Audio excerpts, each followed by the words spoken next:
In this lecture, we're going to actually use the three-way comparison operator for the first time. And you will need to set up this operator if you want ordering for your type. In other words, if you want the greater than operator, the greater or equal operator, the less than operator, or the less than or equal operator, that's when you're going to need to set up a three-way comparison operator or a spaceship operator for your C++ type.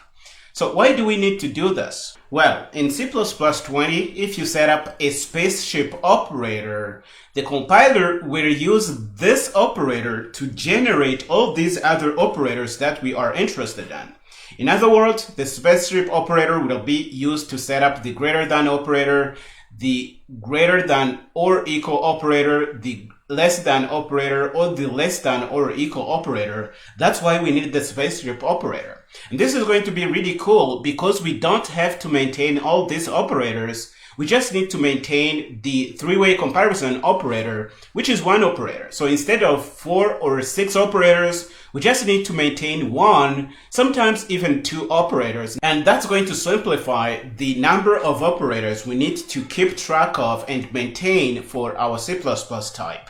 So this is the syntax you're going to use if you want to default the three-way comparison operator. We are going to deduce the type to be auto. We're going to say operator, three-way comparison operator here. And then we're going to specify the right operand or the second parameter to our operator here. Notice that it is done as a member function, and this is really the same logic for the equals operator. The compiler is going to do its best and flip things around to make this work even for implicit conversions, even if this is done as a member function. We mark it as a const member function because we don't expect it to modify our object. And then we're going to say default. We want the compiler to generate this for us. Because this is defaulted, what this is going to do is member-wise comparison. So it is going to generate all those operators and it is going to basically compare them member-wise. It is going to compare A to A, B to B, and C to C. And then, based on the types that we are comparing, the compiler is going to deduce the return type here. Again, I want you to try and think, now that we are comparing integers as our member variables here, what do you think will be deduced by the compiler in this three-way comparison operator here? If you go back to the starting lecture we said that the return type of a three-way comparison operator can be really one of 3 options. It can either be std strong ordering, or std weak ordering, or it can be std partial ordering. And in the case of strong ordering, we're going to be supporting strong equality. For weak ordering, we're going to support equivalence and not absolute equality. For partial ordering, we're going to be supporting incomparable values for our type. In this case, we will be comparing integers, and integers support absolute equality. So the strong ordering of integers is going to be propagated to our three-way comparison operator, and we're going to deduce strong ordering here. I really want you to understand this. Okay, so let's sum up some ideas about the three-way comparison operator. The three-way comparison operator is going to be used by the compiler to generate these comparison operators here. If the three-way comparison operator is defaulted, the compiler is also going to generate an equals operator for you. And this is a really good bonus. In this case, the compiler is going to see that you are interested in member-wise comparison anyway. So the compiler is going to use member-wise comparison even for the equals operator. The compiler is then going to use the equals operator to generate a not equals operator. So you're basically going to have all the 6 operators if you default the three-way comparison operator. And this is really cool. The operators will be doing member-wise lexicographical comparison. You need to know this. And the return type of our three-way comparison is going to be deduced by the compiler based on the types that we are comparing member-wise. In our example for the item class, our member variables are of type int, and it supports strong ordering by default. So we will also deduce strong ordering for our three-way comparison operator. But note that your three-way comparison operator may also deduce weak ordering or partial ordering depending on what you have as a member in your class. Okay, so the compiler is going to generate all the comparison operators. Here is a simple example of what the greater than operator might look like. The compiler is going to do member-wise comparison, and it is going to compare these things and return depending on what you want here. Here is a simple example of what our equals operator might look like. Again, we are doing member-wise comparison. We're going to compare A to A, we're going to compare B to B, and then we're going to compare C to C, and this is going to give us the result that makes sense for this equality operator here. Okay, so once we set up our three-way comparison operator and default it like we have here, we will be able to use our items and compare them using all the 6 comparisons operators. So for example, here we are using the greater than operator. Down here we have the greater or equals operator, we have the less than operator, and we have the less than or equal operator. Note that the compiler is going to use the three-way comparison we have set up to deduce this relationship. The commented line here is a possible implementation of what the compiler might do. Because we want to call the greater than operator, the compiler is going to change our statement and make it something like this. So it is going to say I1 spaceship operator I2 is the return value of this spaceship operator comparison greater than 0. And this is going to give us the same result we would get if we were comparing I1 to I2. And this is really cool. We do the same kind of arrangement for all the other operators. So here we have the arrangement for the greater than or equal operator. Here we have the arrangement for the less than operator. And here we have the arrangement for the less than or equals operator. And this is going to work. And we're going to see that this can actually work when we hit Visual Studio Code in a minute. Here is a simple example that uses the equals and not equals operator. By now you should know that if you default the spaceship operator, the compiler is also going to generate an equals operator for you. And then the compiler is going to use this equals operator to generate a not equals operator. And this is going to work. And again, I want you to appreciate the fact that we can use all these 6 comparison operators by just having this operator spaceship defaulted in our class. So we just have to maintain one method and we will be able to use all the 6 comparisons operators. And this is really cool. This is one benefit of using C++20. The three-way comparison operator is going to make things much easier. Another thing I want you to know is that implicit conversions are also going to work. For example, here we have I1 compared to a literal 20. And down here, we have 20 compared to I1 using the less than operator. This is going to work. Again, the compiler is going to try and rewrite this relationship. Let's look at the rewrite rules we have now that the three-way comparison operator is involved. If we have A equals B, the compiler might rewrite this as B equals A. If we have A not equals B, the compiler might rewrite this as not A equals B, or as not B equals A. Down here on these 4 lines, we have our greater than and less than operators. If we do A greater than B, the compiler might rewrite this as A spaceship B greater than 0. So this is going to give us the same result we expect from A greater than B. And the compiler might also rewrite this as B spaceship A less than 0. And the benefit of this is that the compiler is going to try any arrangement that is going to give us the result that we expect here. And this might come in handy if one of the operands is not an object. For example, if we go back to our example here, we're going to find the line that gives result 8 here. The first operand is not an object.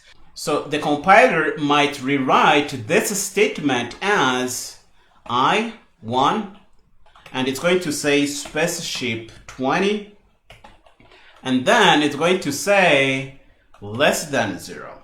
Because in our new rewrite rules, if we flip the operands, we also need to flip the sign. And this is going to give us the result that we expect here. And this is really cool. You might want to play with these rewrite rules and you're going to see that they are going to work. The main thing I could share with you here is that if you flip the operands, for example here, we have flipped B and A, you also need to flip the sign. For example here we had a greater than, and now we're going to have a less than, because we have flipped the signs here. If we go down, we're going to see for the A less than or equal B statement here, if we rewrite this using option 2, we're going to flip the operands. B is going to be in the place of A and A is going to be in the place of B, but we also need to flip the sign. We had less than or equal. Now we're going to put in greater than or equal, and this is going to give us the relationships that we want. And these are the options the compiler has to rewrite our statements and use our spaceship operator to give us all these 6 comparison operators, and this is really cool. Now that you know this, we're going to head over to Visual Studio Code and play with this a little more.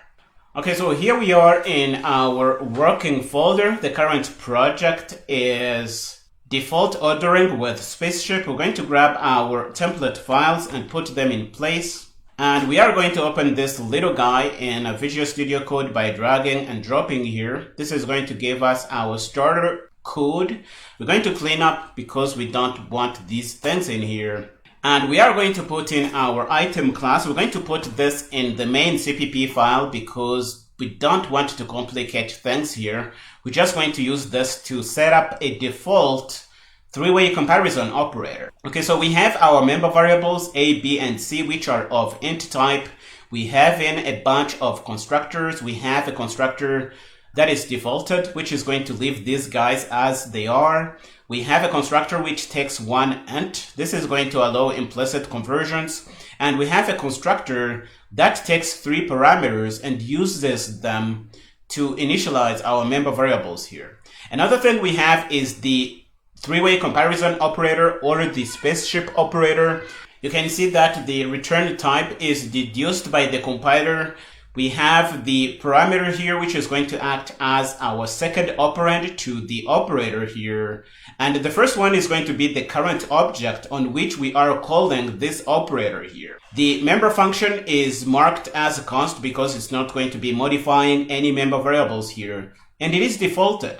When the compiler sees that this is defaulted, it will know that it needs to do member-wise comparisons. And it's going to generate all the 6 operators for you. And this is really cool. But note that this is going to do member-wise comparison. So we're going to compare A's and B's and C's. And the kind of ordering supported by the types that we are comparing is going to propagate back in our operator here.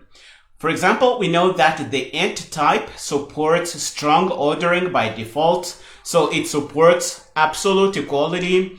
The same kind of ordering is going to be propagated back to our operator. So if we hover over the return type here, you're going to see that strong ordering was deduced because we are comparing integers which happen to have a strong ordering by default. This is really something you should keep in mind. So because we have the spaceship operator, the compiler is going to generate the greater than, less than, greater or equal, less or equal, but it's also going to generate the equals operator because we are doing member-wise comparison anyway. So we might as well use that for the equals operator. After that, the compiler is going to use the equals operator to also give us a not equals operator. So by just putting in this line, we're going to get all the 6 comparison operators. And this is really cool. Okay, so now that we have this and we can use it in our main function, we're going to set up 2 item objects. We're going to set up item 1 and item 2. We're going to put in some data.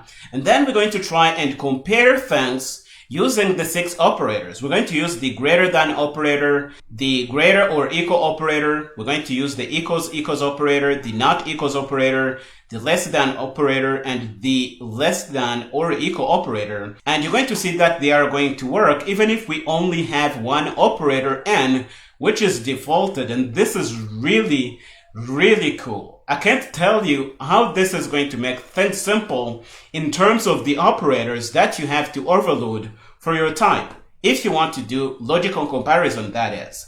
We can build this program and show you that it is going to work. We're going to use GCC to do that. The build is good.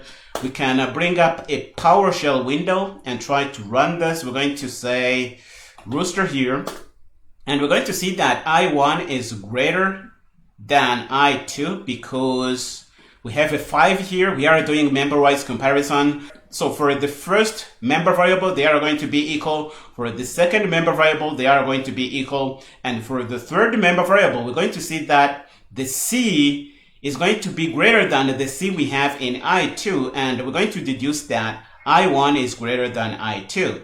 Okay, so I1 is going to be greater or equal than I2. I1 is not going to be equal to I2. We're going to get a false here. I1 not equal to I2, this is going to be true. I1 less than I2, this is going to be false. And I1 less or equal to I2, this is also going to be false.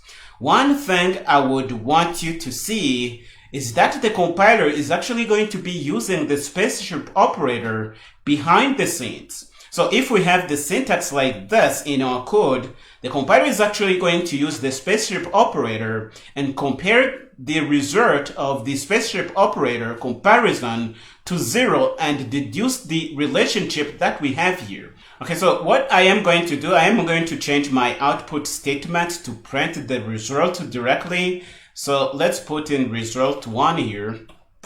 This is what I should have done in the start, but we're going to do that here. No harm done. We're going to say result 2, and we're going to go down and say result 3. We're going to do result 4, which is what we have here. We're going to do result 5. Let's put this in. And we're going to say result 6 down below here. And what we're going to do, we're going to comment out the lines we had before, and we're going to uncomment the lines that use the spaceship operator or the three-way comparison operator. So let's do this. We're going to comment, uncomment, and we're going to go down to the last comparisons. We're going to comment and uncomment, comment this guy and uncomment the one below. And we're going to build and see that we actually have the same results. This is what we want to see here. We're going to see that the build is good, so we can clear and run rooster. We're going to see that I1 greater than I2, that's going to be true. I1 greater or equal to I2, that's going to be true. I1 equals and not equals, this is going to be what we had before. But for the less than comparison, we're going to see that I1 is not less than I2, and I1 is not less than or equal to I2. This is what we get.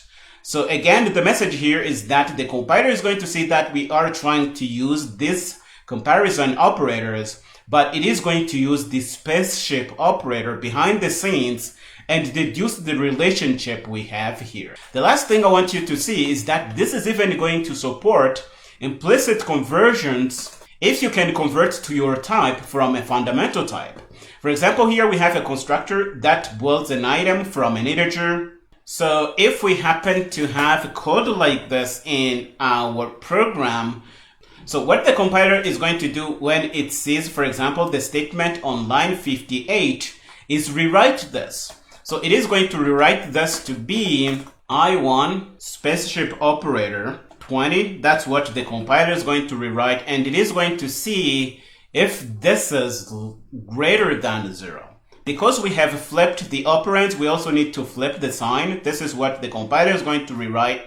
And the compiler is going to call our spaceship operator on the I1 object, and this is going to give us the result that we want. But the compiler might also have written this as 20 spaceship operator I1 and compared this to 0 using the less than symbol because we haven't flipped the operands. And the compiler is going to see that we don't have a spaceship operator that we can call on the literal. So the compiler is basically going to flip things and flip the sign and get the result that we want. This is another way to look at this. The main message is that if you have your spaceship operator in your class, the compiler is going to do all it can to give you the comparison that you want to get, and it is going to be using the spaceship operator behind the scenes. The main message of this lecture is that we can default the three-way comparison operator, and the compiler is going to use this to generate the comparison operators here. But because this is defaulted, the compiler is also going to give you an equals operator. And this is really cool. This is really all I had to share in this lecture. I hope you found it interesting. We are going to stop here in this lecture. In the next one, we're going to see that if you happen to have members that don't support the three-way comparison operator, you might be in trouble, and we're going to see a way out of this in the next lecture. So go ahead and finish up here and meet me there.